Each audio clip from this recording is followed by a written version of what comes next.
So, to introduce the keynote speaker of this conference, let me change language. We have a guest from the World Bank who is going to talk about the end of the world as we know it. Maybe we should put a question mark at the end of that sentence.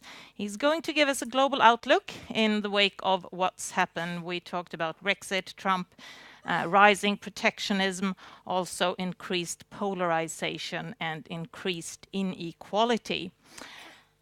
The institutions we have, they may not be working for this new environment, and the question is, do we need a new social contract?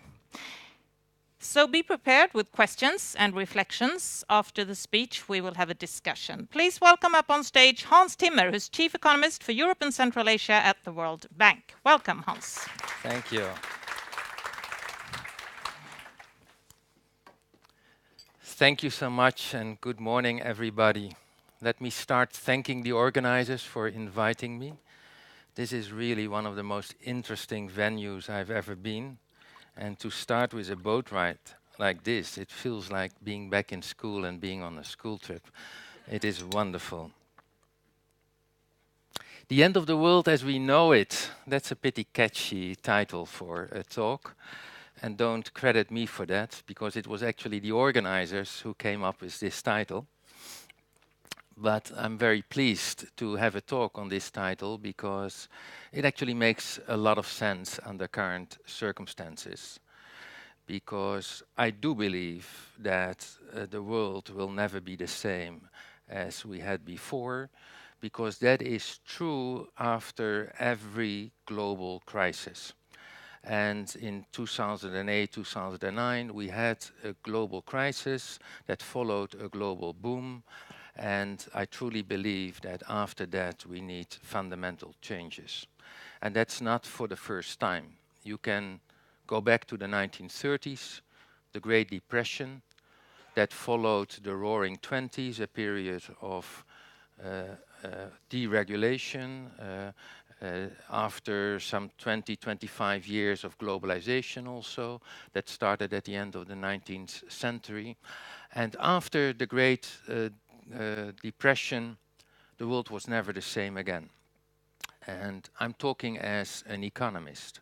The economy was never the same again, and economic policies were never the same again. So I'm not talking about what happened in politics and the Second World War, but if you look at economies after the Second World War, then the role of government had completely changed. And it never went back to what it was before the 1930s. All over the world, governments are spending at least 1/3 of GDP. In many cases, a lot more. They have become automatic stabilizers. They have a lot more control, even over market economies, even in a country like the United States. At the beginning of the 1930s, that was at most 5%, 6%. The role of government was very different. If you go 40 years after that, then you had another big shock, a global crisis, you can argue. That was the period of the oil price shocks, the oil crises. And again, I would argue the world was never the same again after that.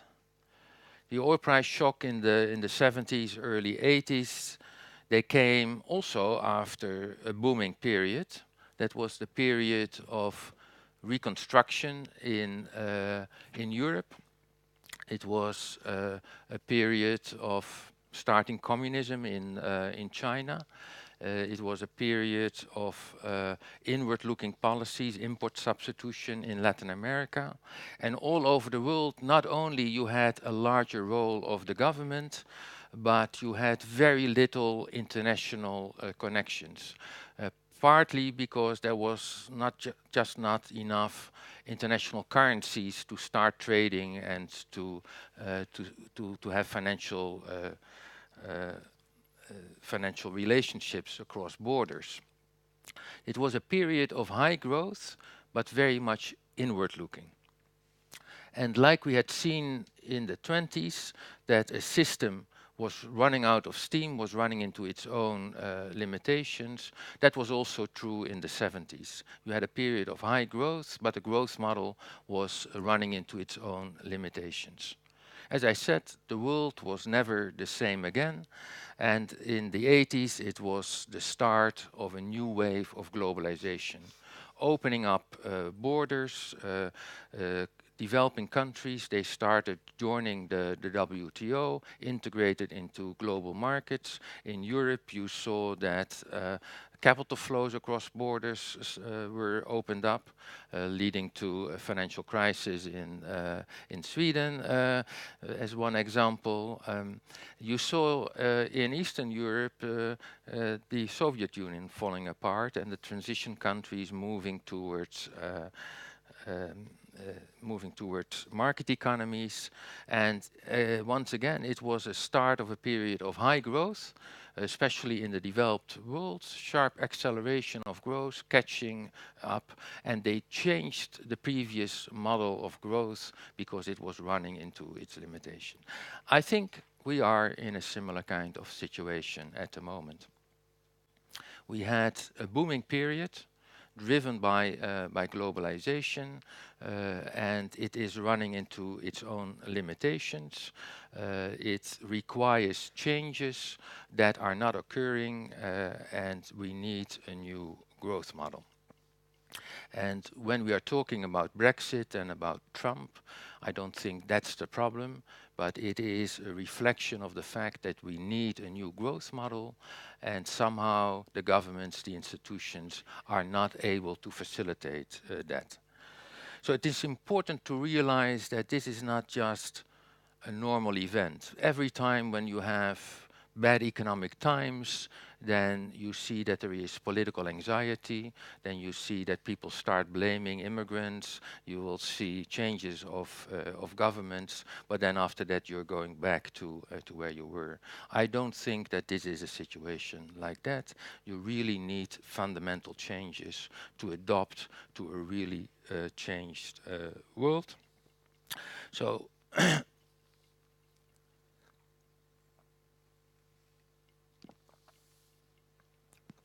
So what is the problem? The problem is that the old growth model that we had is running out of steam. The problem is that there are new trends.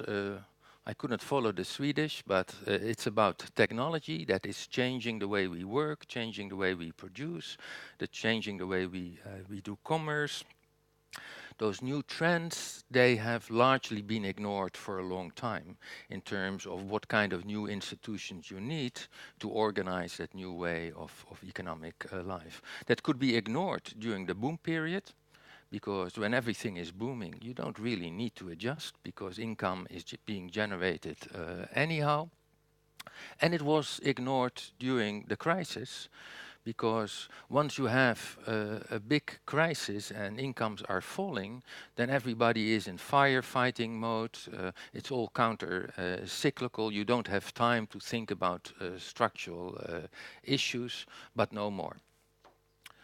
Because first of all, we are no longer in an economic crisis in Europe and in most of the world.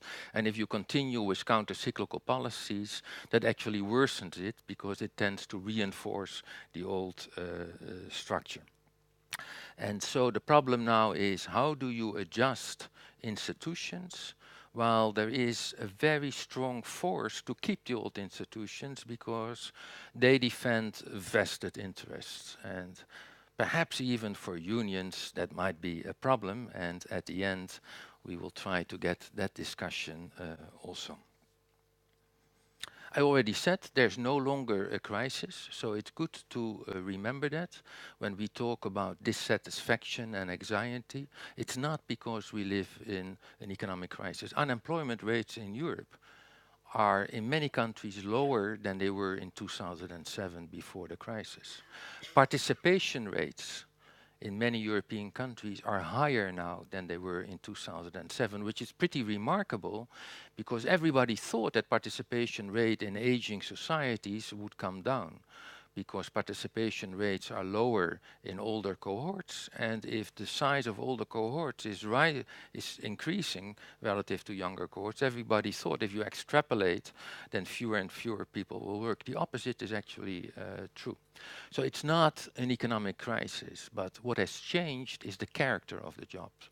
All the new jobs that have been created after the crisis are temporary jobs, are people that are self-employed, are part-time jobs. It's a very different way the labor market is already functioning. So what are the new trends that have been ignored for too long? First of all, it is digital development, the ICT developments that have been discussed already. And of course, they are continuing. You can't stop them, and you see them here also before my presentation. But still, they are not fully endorsed in Europe. They are not fully embraced. We are bracing ourselves against the impacts, and we are not embracing the new opportunities. We just finished in the World Bank for this region, Europe and Central Asia, a report on what we call digital dividends. And what we find is that Europe is very different from the rest of the world. And that's partly because Europe has strong governments, but is also very risk averse. It has strong governments. That means that there is easy access to internet in all European countries. There are strong investments.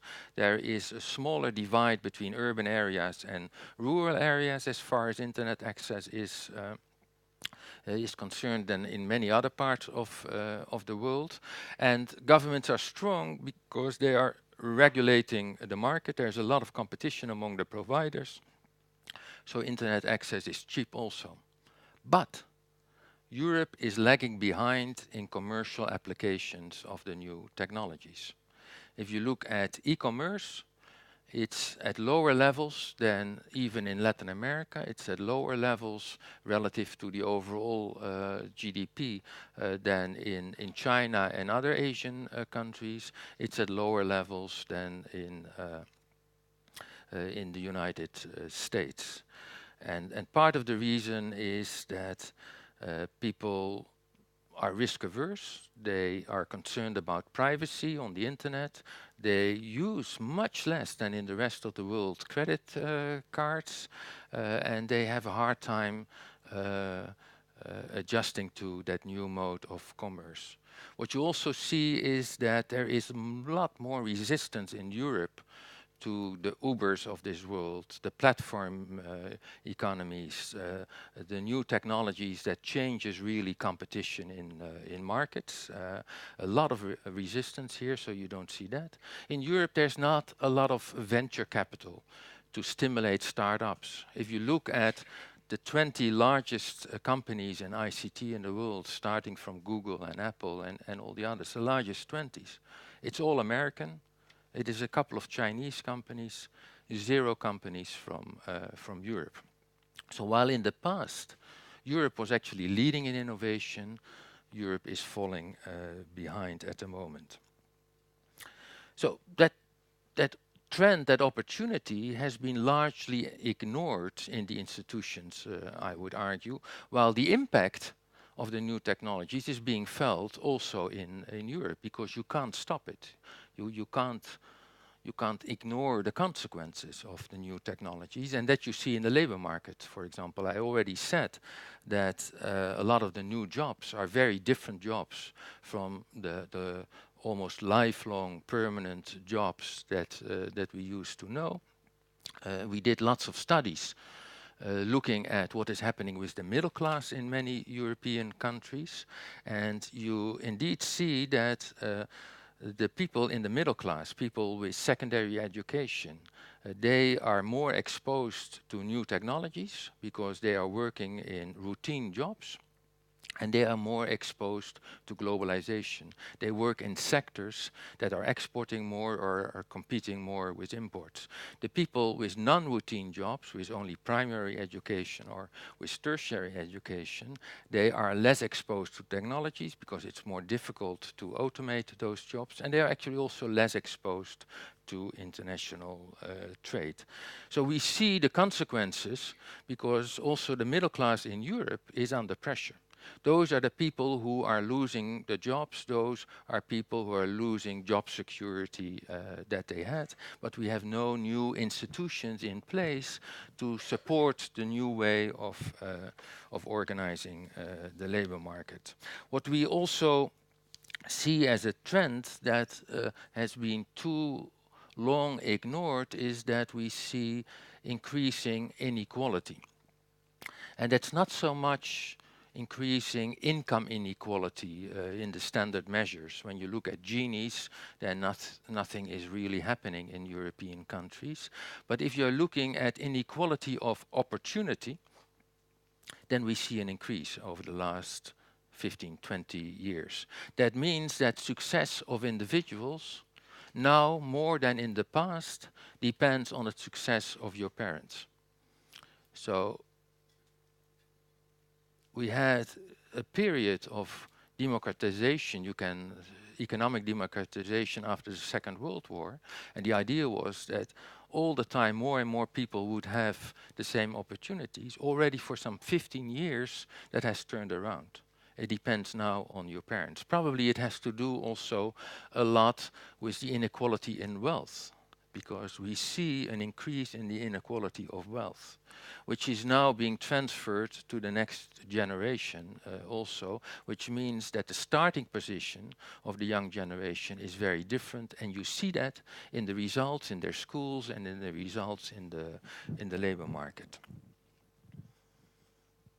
Now, I have a couple of other trends of new tensions and inequalities that you see, new divisions that we have not been dealt with.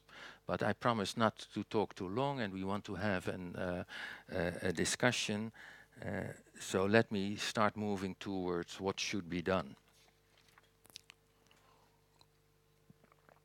In our view, what is needed to deal with these challenges and to make sure that also after this crisis the world will never be the same again, because we prepare ourselves for a new growth model and we deal with those new trends. The way we talk about it is that we need to rethink almost all over the world, but especially also in Europe, we need to rethink the social contract. The social contract meaning the way we have organized social protection, the way we have organized markets, the way we are providing a level playing field to everybody in society. And when you start thinking about social contract, there are basically three ways you can organize that. One way is the corporatist approach. That means that social protection, labor regulations, basically economic life is organized through the companies. That means that lifelong learning you get from your employer, the disability insurance you get from the employer or the sector where you work. And that means also that the support that you need you get from your unions that are represented the employees in the sectors. That has worked quite well when the situation is pretty stable, when many people work for a long time with the same firm, because then the firm has an interest to invest in the people. When you have long-term contracts, and when there are not a lot of people working outside of that concept of big firms with employees. It is basically a model of insiders, outsiders. The system is organized around the insiders, protects the vested interest of the insiders, and unions are protecting the vested interest of insiders. No problem at all when most of us are insiders. But the trends that we have been ignoring for quite some time is that there are fewer and fewer insiders and more outsiders, people who don't belong to big companies, or if they belong to big companies, they only have temporary contracts and they are readying themselves to move from company to company. They are self-employed, they have temporary work, and then there are cracks in that kind of a social contract because it works for one group, but it doesn't work anymore for another group.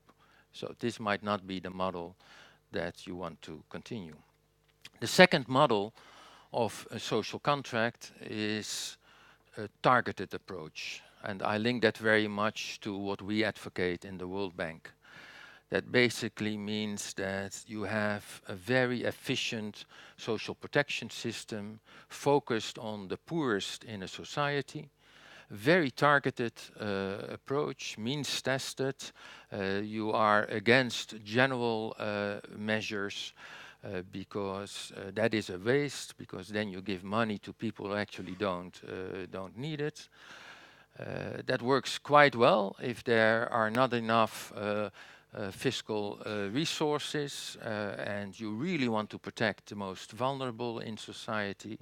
I think given these trends that we have ignored for too long, that's probably not good enough anymore.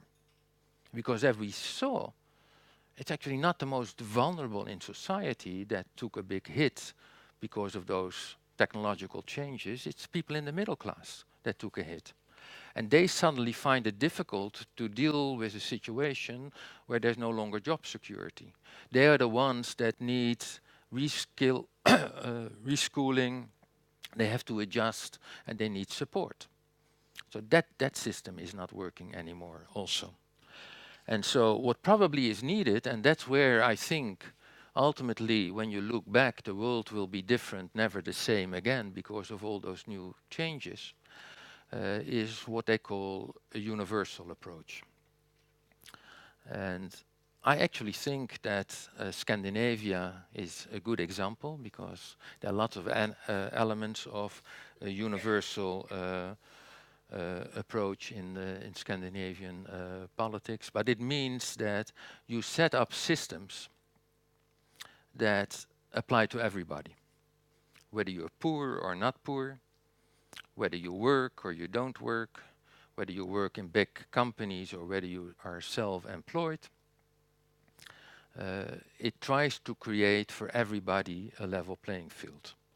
And whether that is universal healthcare, not linked to your employer, not only supported when you are poor, or whether it is all kinds of social insurances, you try to set up a system for everybody. At the moment, there's even universal basic income is being experimented. I think in Finland it is. And so that is an approach that probably is needed to create a level playing field given all these changes that we have observed. That doesn't mean that suddenly you need a big government. The government is still big. Since the end of the Great Depression, the government is big everywhere. It will never be small as it was in the 1920s, but you don't have to grow it. It means that you can create markets, for example, in healthcare, with mandatory insurance, a bit like Obamacare, and then trying to get competition in the markets among the insurers or the healthcare providers, a bit as we have organized it in pension systems also. But whether it is healthcare or education or lifelong learning or other protections, we have to get loose from the companies. We have to start focusing not only on the poor anymore, but we have to come up with solutions where everybody can be very flexible and still govern. Now, where does that leave us for the unions? I'm not a specialist for unions, but I assume that you will have to change too. You will have to adjust because the future of work will be very different from what it was when the unions were created. We had dinner, a very nice dinner last night, and we had that discussion already. And after that, I started reading a bit on Swedish unions on internet, because we were talking about the fact that self-employed people can be part, especially of the professional unions that you represent. That started, I read, at the end of the 1990s already, but it was with a great debate. But it is complicated, because you have to understand then what the character of your union is when you want to have a universal approach, when you're not defending a specific group with specific interests. And that's not easy. It is no longer the old pattern of unions representing labor versus the employers organization representing capital. Because, and probably you do, if you represent dentists, and perhaps there are dentists here, then it is not workers against capital. It is a specific group that has its own vested interest, but they are workers and capitalists at the same time, and they are employers at the same time, and it is much more probably the workers against the consumers. And so it's a different kind of playing field. And I'm not sure, and that would be, for me, a great debate if I could understand the language, what actually the role of unions could be in a universal approach of a social contract? Or should it be much more the role of the government who can represent the whole government? Because I would argue that my inclination is to think that unions in this story, where once every 40 years you have to change so dramatically, you are more part of the problem than part of the solution. Because there's a tendency, if you do your job, to defend the vested interest of the people that had the jobs in the old situation. If we take Uber again as the example, and you would be a union of taxi drivers, then you would try to restrict entry of new competitors and a new way of organizing the market, because individual cab drivers actually invested a lot of money to buy their license to be part of that system that was functioning because there was lack of entry in the market. And so when you are a union, you will have to defend those people, while the big challenge at the moment is how do you adjust to a situation where that market will disappear, and you can't avoid that it will be completely different, with very, very different competitive pressures. So we in the World Bank, we try to be self-critical also, that what we try to advocate is no longer working.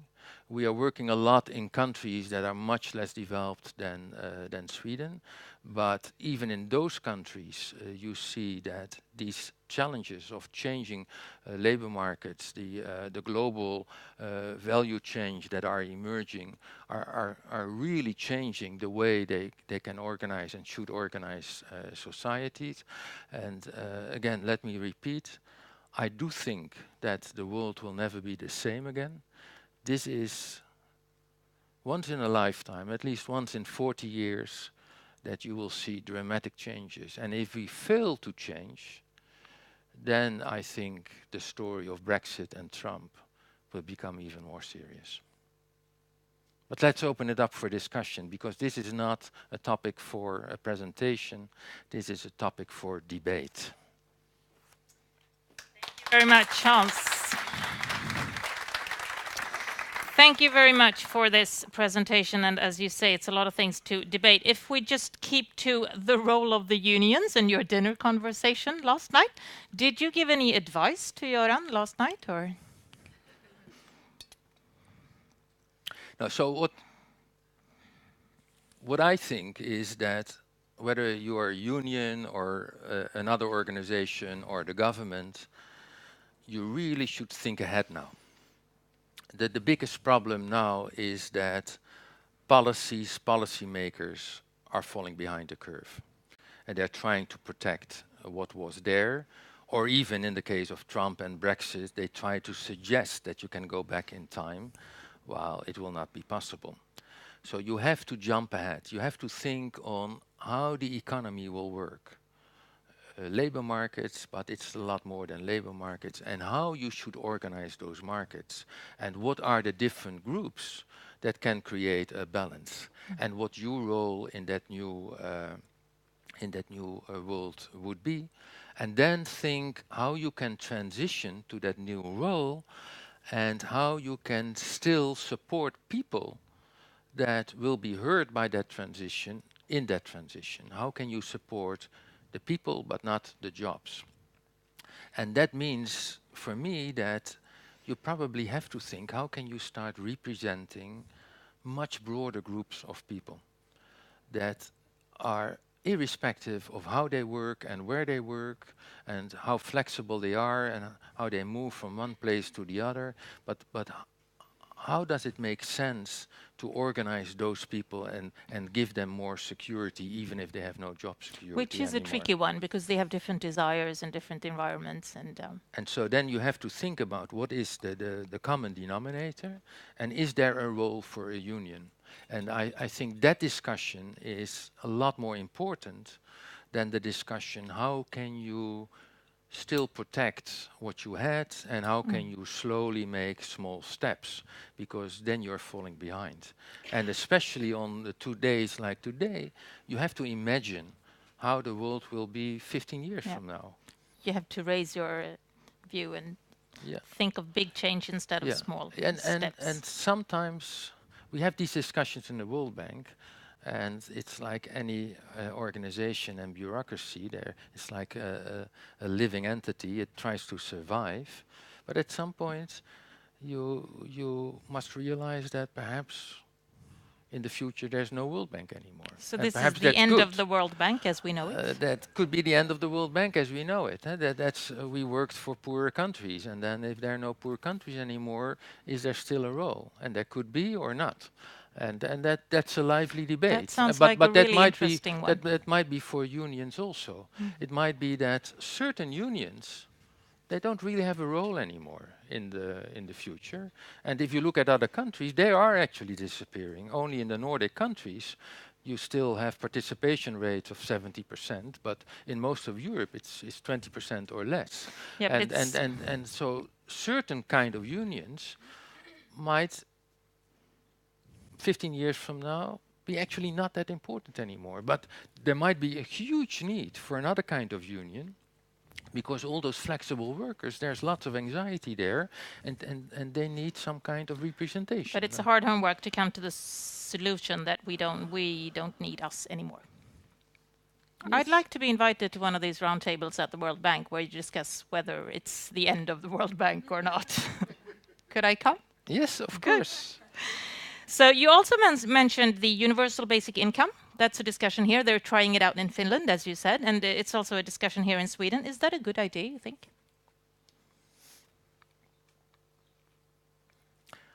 I think it's a debate. I think it's way too early to say it's a good idea, because it's a very extreme solution. And especially when you look at what we advocated in the World Bank, that you need to be targeted. And often we want something in return when money is given. You want to make sure that there is still an incentive to participate in the labor market. So there's a lot of debate, but I think it's exactly the debate that is needed at the moment, because you need some kind of mechanism where people can take risks and at the same time feel secure. And in theory, a universal income, if it's not too high, is that system. You feel secure, you can take risks, you can be very flexible, you have something to fall back on. But how actually to organize that, I'm not sure. But I think other universal approaches make a lot of sense also. Like what you see now is a lot of self-employed, they don't have insurance for disability. because they don't belong to a union, or they don't work in a company that provides that. And to have a system that provides that for everybody, irrespective of where you are. I was in Brussels last week, and I heard there from the European Commission that there are experiments in France where the money that big companies spend on lifelong learning is now pooled and is transformed into individual accounts for workers, irrespective where they work, so that they can spend that on lifelong learning. That's a good example. It comes close to universal basic income. Yeah. So I think those are all elements that should be debated, and ultimately we will end up in a system that has several of those elements. So this basic income, universal basic income, is a good thing in theory. Let's, we're Let's going see to in follow. practice. Yeah, exactly. It's interesting what's happening in Finland. I know, Thomas, that we have questions from the audience. Yes, we do. How serious are mismeasurements of GDP, especially digital services and data? How far can this explain faltering productivity growth?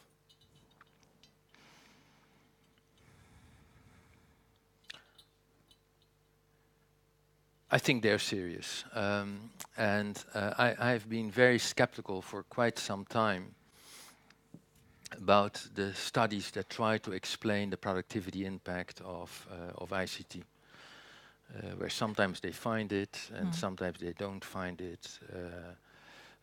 I think that shouldn't be the question. The impact is there in terms of the satisfaction as consumer that we get. And I think it is very difficult actually to overestimate the impact of ICT. You think it has been underestimated? It has been underestimated Definitely, dramatically, and especially looking forward, I think the impact will be large, because what we did in the report also, we went back far in history, even to the printing press, which was the start of the Renaissance in Europe, and even 1,000 years before that, with the mass production of paper. But it's basically a communication technology, yeah? And every time that a new communication technology is invented, and people start communicating with different backgrounds, then you see it's a start of a period of new inventions, because that's how inventions are being created, and that's what is happening at the moment. And to think that it doesn't translate into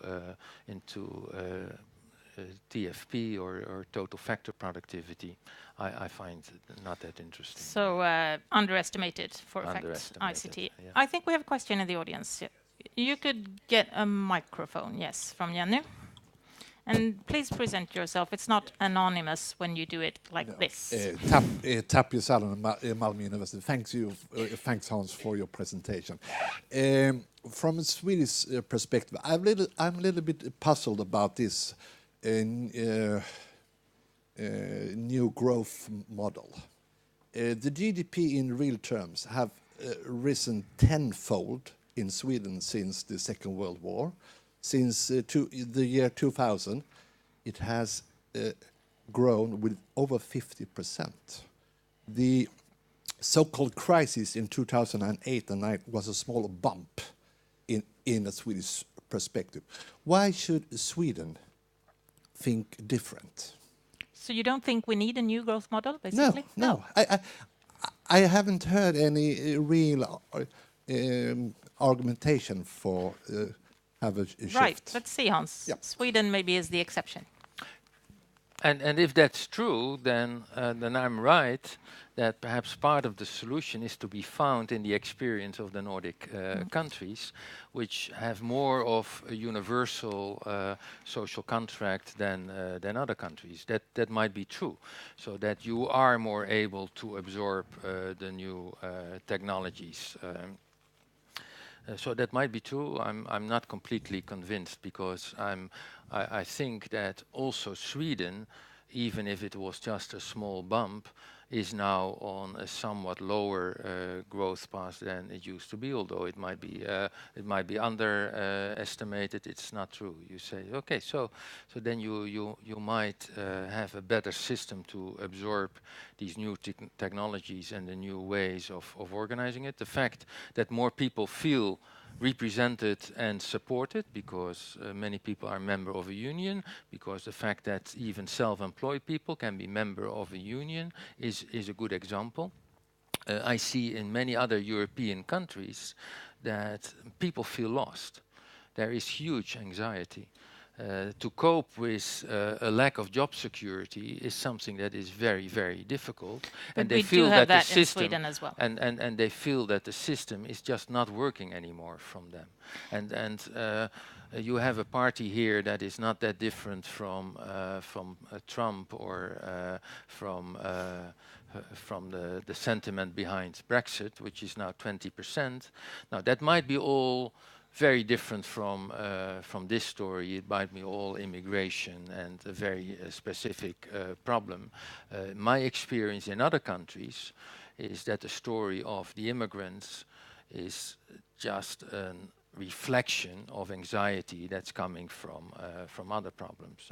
If you look at Brexit in the Rust Belt, people were complaining about immigrants, but they're actually in the Rust Belt there are no immigrants, and they haven't taken over those jobs. Those jobs just disappeared, and that anxiety that created a need to revolt and to argue that the system is no longer working for me. But if you tell me that for Swedish people the system is still working, then This is actually what we're going to discuss here for 2 days. So we'll see what we will come up with tomorrow afternoon. Time will tell also. We will take one of these Mentimeter questions also for you. So open up your apps and answer this one. Can increasing trade protectionism lead to... You can only choose one here. Of course, we've made it difficult for you. Reduction of income inequality. Nobody thinks that. Higher production in Sweden. Less jobs in Sweden, 50%, and companies moving abroad. Well, Hans, it's a 50-50. Oh, it's changing a bit.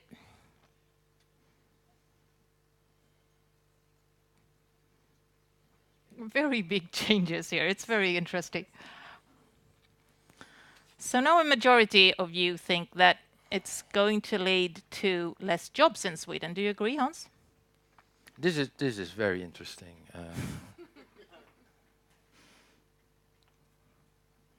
Are they right or wrong?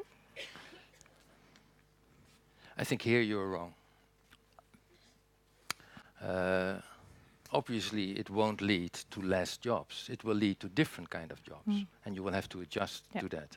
As we have just seen, as I said, there are more jobs now in Europe than there were even during the boom period before the crisis. But they're different. But they're very, very Yes. different, and that is true for technology. Technology is not destroying jobs; it's changing jobs, and international competition is not destroying jobs; it's changing So jobs. that's the wrong so answer. just less jobs is. What is not about correct. companies moving abroad? 30% almost. That's true, but it's only part of the story because companies are coming here also. Yeah. And so again, it's a change in the way you are producing. We are producing now in global value change, and it's no longer one company makes everything, and you need to work together. But again, this is not the problem. Yeah. The problem is, how do you represent workers when companies are international? How do you organize social protection on a national basis when the economy itself is already beyond borders? This one I would reverse. I do believe that international I'm flipping it around. Yeah, can increase trade protection. I thought the role of trade. Increasing trade protection. Wow, that's interesting. Everybody read the question like this? Yes. So 62% of you think that trade protection will lead to less jobs That's not what Trump says in the US. in Sweden. That's interesting. you won't find this answer in many countries. No, because are unique. the discussion everywhere, obviously, is that jobs are being lost because of trade. And there is an increased tendency to protect yourself and to hide behind borders because of that. Here you think if you do that, you're losing the job. So you have benefited, in your view, from the globalization and the openness. We're a So small that's open country, a so we small know how it open is. Yes. country. Anyhow, I think in both cases it's wrong. Because because whether you have trade or not, ultimately the number of jobs are determined by something very different. It's about the character of jobs. That is very important, and you should think about that at trade unions. Here, One small comment. here's only 4%. That I would expect a little bit larger, because I do think that increased international competition leads to more inequality within countries. So protectionism is Less actually inequality at a global level, Yeah. because countries have the opportunity to catch up, but the richer larger country, inside. but the larger country. inside. And so if you reverse it, then you have more control over your own income distribution. This is actually a very good setting of the stage for these 2 days. We're going to pick a lot of things from this discussion and from your presentation to discuss in the days. Thank Hans you. Zimmer, thank you very much for coming. Thank you.